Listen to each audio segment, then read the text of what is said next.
Итак, я буду давать короткие, но информативные видео, с помощью которых вы сможете сделать любой достаточно качественный риг для любого вашего персонажа. Итак, начнем с того, что такое риг. Как все знаем, в природе живые существа имеют какой-то определенный скелет. Это тот скелет, на который они опираются, с помощью чего они передвигаются, в общем, части тела и так далее. Соответственно, в программе Maya тоже есть скелет, который можно реализовать примерно наподобие, как это существует в природе. Понятное дело, что мы не будем делать это как настоящий скелет, но основные суставы мы будем воспроизводить. Поэтому главное, самое важное в риггинге – это его скелет. Поэтому давайте начнем с того, что такое joints или bones. После загрузки Maya, если вы не меняли никакие настройки в Setting Preferences, у вас загружается панель меню Modeling. Поэтому с помощью клавиш F2, F3, F4, F5, F6 мы можем переключаться. На данный момент нам нужно F3, это rigging. Ну, или выберите из списка. Чтобы создать кость, у нас есть несколько способов. Один это на панели меню. Мне он больше кажется более простым. Второй способ находится здесь. Почему более простым? Потому что у вас может быть любая другая вкладка открыта. Например, как у меня кастом скрипты какие-то для удобства. И каждый раз переключаться неудобно. Но это сейчас не об этом. Давайте создадим первую кость и разберем, что это такое. Для того, чтобы начать создавать скелет, нам нужно перейти в ортогональную проекцию, потому что если мы это будем делать здесь, кости будут создаваться горизонтально, чего нам не нужно, мы же не змею делаем. Нажимаем пробел. И, давайте сделаем ногу человека, к примеру. Зайдем в сайт, то есть сбоку вид. И нажмем Create Joints или Skeleton Create Joints. Нажали, видим. Стрелка мыши поменяла свой вид.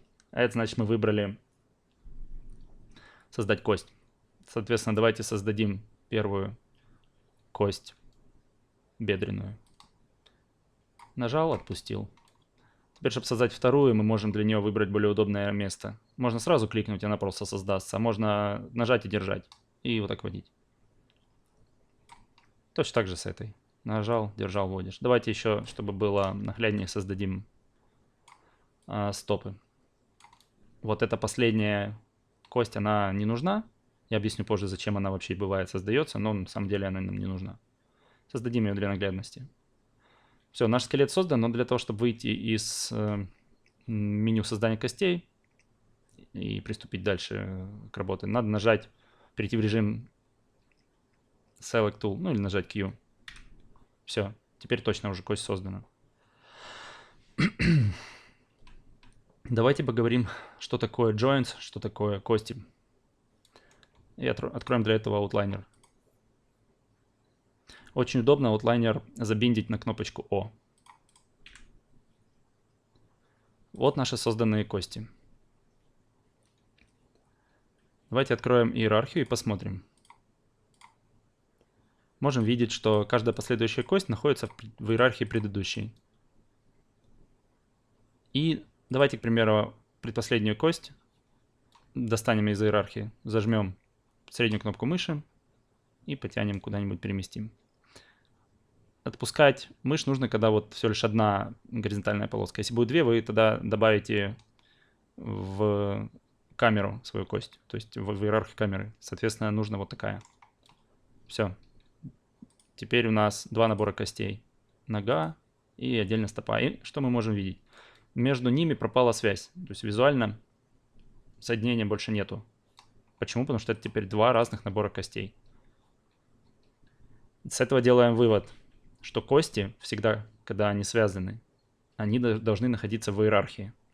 Если мы делаем кость без иерархии, отдельную, то это уже будет отдельная кость скелета, как, например, вот в горле вилочковая кость. Она не привязана к скелету. Ну, еще некоторые другие. Соответственно, если, к примеру, мы будем двигать эту кость, конечно же, та не будет двигаться. Вот. И что такое joints? Joints переводится как сустав, ну, или суставы. Поэтому вот этот кружочки, это как раз и есть суставы. А когда они завязаны между собой в иерархию, между ними появляются вот такие вот треугольнички, это и есть бонус, кости. То есть суставы вот мы можем крутить, перемещать. Вот, ну, только вот если мы достанем их из иерархии, вот я достану еще одну, промазал, то она превратится просто в одиночный сустав. Давайте все вернем к первоначальному виду. Join 3 в Join 2, Join 4 в Join 3. Вот, и посмотрим дальше на атрибуты костей. То есть у костей у нас есть в channel боксе стандартный набор атрибутов. Это Translate, Rotate, Scale. Visibility это мы можем скрыть или отобразить. То есть когда мы здесь скрываем, соответственно, вся иерархия скрывается. И радиус. Это значение ни на что не влияет, это просто размер кости для удобства. Самые главные параметры это Translate и Rotate. Со скейлом советую быть осторожным. То есть его можно использовать только в тех случаях, когда вы знаете, что вы делаете. Потому что некоторые движки не поддерживают скейл или могут возникать какие-либо проблемы. Поэтому вообще, ну, особенно в геймдеве, забудьте про изменение скейла костей. Дальше. Translate. Как мы видим, у костей есть свои атрибуты Translate. Почему у первой кости у нас атрибуты несколько, а у последующих у нас всего лишь один атрибут? По той простой причине, что у нас самая первая кость, это родительская, она у нас считается от мировых координат, то есть от world координат, то есть от нуля, расстояние от нуля. А последующие кости, они находятся в родительских, то есть это дочерние кости. Соответственно, они считают расстояние от родительской кости. То есть сейчас всего лишь по x была смещена кость на 0,064. Соответственно, метры. Это в метрах. Соответственно, прописалось только это значение. Вот если мы будем передвигать, то он будет изменяться. Давайте поменяем на сантиметры. И сразу скажу, что не забывайте работать в сантиметрах. В основном это стандартизировано, и вы можете забыть, допустим, останется метры, вы будете экспортировать движок, и у вас будет, к примеру, вообще не видно будет, как играет анимация. Дальше. Атрибут Rotate. Это намного важнее, чем Translate. То есть, если Translate просто перемещает, то атрибут Rotate это то, чем мы анимируем наши джойнты, по сути. У нас Rotate бывает по разным осям. Вот. Но сейчас что главное, что я хочу сказать, что когда вы строите скелет, вы кости, суставы только перемещаете, но не вращаете. На самом деле есть движки, которые работают с костями, которые повернуты, например, Unreal Engine. Для него, у него наоборот, у него родной манекеновский скелет, у него там не нулевые ротейты везде, и для него это не проблема, это его нормальная рабочая модель. Но если, допустим, мы создали весь скелет для персонажа, то запомните, мы кости, особенно в самом начале нашего урока, мы кости не вращаем, только перемещаем. Позже я объясню почему. Вот. И давайте еще рассмотрим еще один вот крайне важный параметр кости. Это ее ориентация. Давайте зайдем, то есть мы сейчас находимся в channel боксе. Давайте зайдем в атрибут editor. Напомню, что это то же самое, что и channel box, но здесь чуть больше отображается атрибутов. И посмотрим. Вот здесь наш translate, rotate, scale, x, y, z. Всегда в таком порядке. x, y, z. Ну и тоже. И это пока не будем смотреть. И очень важно это joint orient. То есть, если мы, например, вращаем кость, вот, к примеру, сейчас вращаю кость, у нас меняется rotate z. Если я меняю, допустим, ориентацию кости, то у нас меняется ориентация кости по Z. И при этом вместе с ними двигается наша локальная ось. Если я перейду в перспективный вид, здесь у меня включено отображение локальных осей. Давайте еще раз повращаем, посмотрите на разницу. Если я вращаю просто обычным rotate, у нас внутренние локальные оси, вот они маленькие, они у нас никак не меняются. Если я вращаю вот этим, то меняется и внутренние локальные оси тоже. Как я вот так вращаю, я зажимаю Ctrl, и это можно делать первой кнопкой мыши, колесиком, и быстро очень правой кнопкой мыши. Вот. Давайте Ctrl-Z вернем в то состояние, в котором у нас была нога. В общем, что дальше? Допустим, представьте себе, что это у нас правая нога. Давайте ее выставим относительно центра. Вот так. Она же будет еще левая. И попробуем ее отзеркалить. Не отзеркалить, давайте ее скопируем. Нажмем Ctrl-D. Ctrl-D. И скопируем. У нас будет левая нога. Если мы откроем здесь тоже иерархию костей, можем видеть, что у нее название костей сохранилось. На самом деле это не очень хорошо. Но сейчас позже я покажу, как правильно нужно зеркалить кости. И за этим надо следить. То есть по-хорошему нам нужно их переименовать. Давайте переименуем, что-нибудь любое допишем. Не имеет значения. Лишь бы было отличалось от вот этого. И давайте дальше попробуем построить позвоночник. Перейдем в наш вид фронт.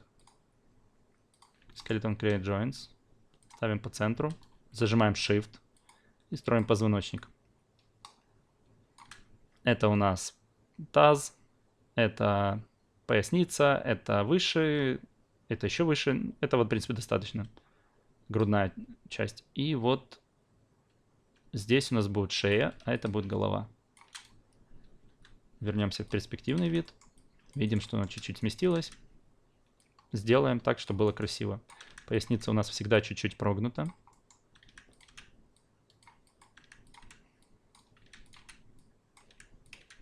Опять же напоминаю, кости мы не вращаем, а только перемещаем. И вот. Можем видеть наш позвоночник. Но видим, что наши скелеты не соединены между собой. А в геймдеве мы обязаны делать скелет, который потом пойдет в движок, соединенный между собой. Поэтому добавим, соединим эти кости, добавим друг друга в иерархию. Так как у нас человек двигает ногой, а не наоборот, то, соответственно, вот эта кость тазовая будет главная. То есть она будет родительская, а это дочерняя. Соответственно, выделяем ее, первую, выделяем с шифтом эту кость и нажимаем P. Это значит parent. По-другому это можно сделать еще вот так. Выделяем эту кость и, допустим, вот эту левую. И просто тянем сюда. Закидываем в иерархию. Вот получается, теперь эта кость главная.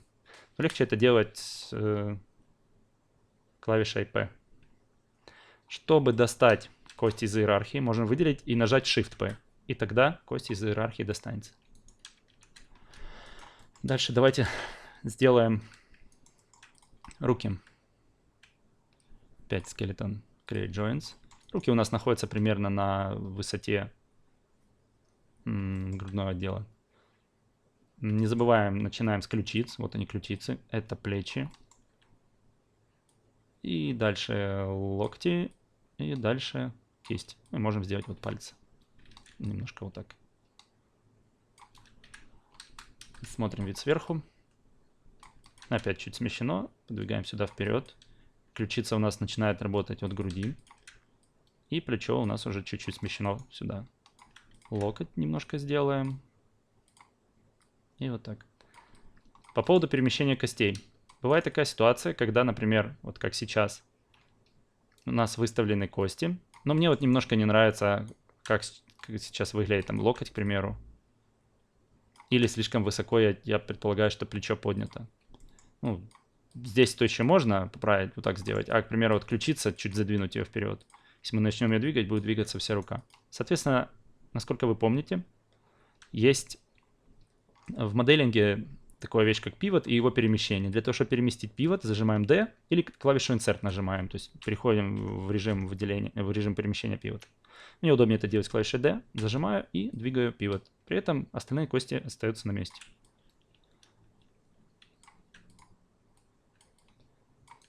Смотрим, что получилось.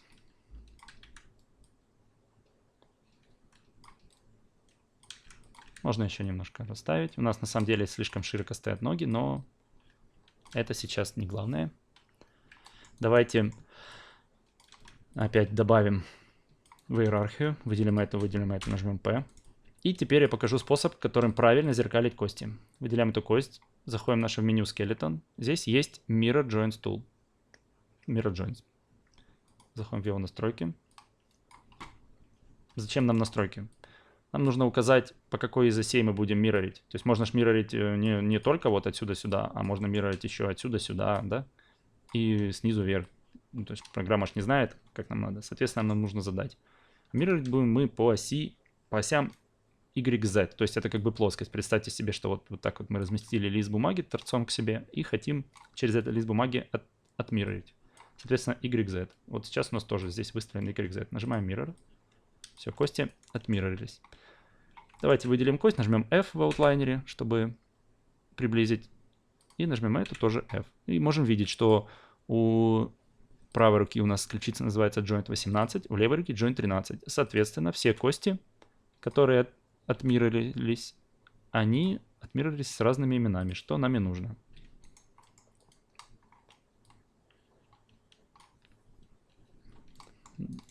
Давайте создадим простейшую анимацию ноги и разберем, что такое форвардная кинематика. На самом деле в риггинге существует несколько видов анимации. Это форвардная кинематика и инверсная кинематика. Отличие заключается в том, что форвардная кинематика — это классический вид анимирования, то есть когда мы просто поворачиваем кости, повернули эту, выставили какую-то позу. Потом в следующем ключевом кадре еще как-то поворачиваем эту. Ну, соответственно, это долго. И так делают крайне редко, только в каких-то целях. То есть тогда в таком случае риг не надо строить. Давайте отмотаем и проанимируем, к примеру, простейшую анимацию, просто подъем ноги. То есть вот, допустим, я в нулевом кадре, сейчас давайте уберу, в нулевом кадре по у нас Rotate Z я ставлю ключ, продвигаю в 10-й кадр, поворачиваю и ставлю ключ еще раз. Да, понятное дело, у нас стоит автокей, но я для наглядности ставлю еще раз ключ, чтобы было видно. Вот, мы можем видеть подъем ноги. Ну и теперь, чтобы нам, допустим, в этом кадре нога согнулась в колене, нам тоже надо в этом кадре ее так вот повернуть, добавить ключ. Теперь вернуться в нулевой кадр, здесь поставить 0. Это разговор о том, почему не надо нам... Почему нужно всегда rotate и держать в нулях, чтобы потом удобно было вернуться в изначальную позу. Объясню позже. И здесь тоже ставим ключ. Теперь проиграем. И вот что у нас получилось. Вот. Это форвардная кинематика. Выделю с шифтом. Две кости сразу. Удалю здесь ключ. Второй кнопкой мыши Delete. Удалю здесь ключ. Второй кнопкой мыши Delete. И обнулю Rotate Z. Все, опять вернемся в нулевой кадр. И давайте я покажу, что такое инверсная кинематика. И с этого и начинается, в принципе, процесс риггинга. Выделим кость, зайдем в Skeleton, Create EK Handle. Выбрали его. Выделение костей пропало, но оно как бы помнит, что мы его выделяли. Поэтому вот сейчас мы выбрали, нажимаем на первую тазовую кость и нажимаем на стопу. Видим, создался у нас ИК-связь. То есть вот появилась ИК-handle нода и создалась связь. Давайте попробуем подвигать.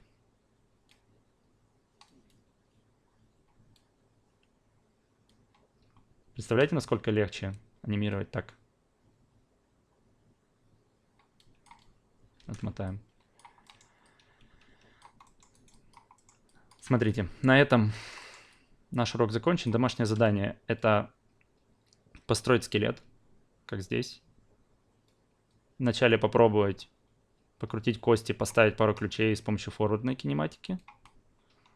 И после этого вернуть все в первоначальный вид и создать IK handle. И попробовать подвигать кость с помощью IK. Для того, чтобы подвигать, мы видим, мы выделяем ноду и просто двигаем. Вращать ее нельзя, она не реагирует на вращение. Ну, реагирует не так, как нам нужно. Чтобы вращать кость, нам нужно именно саму кость выделять. Об этом тоже будет позже рассказано.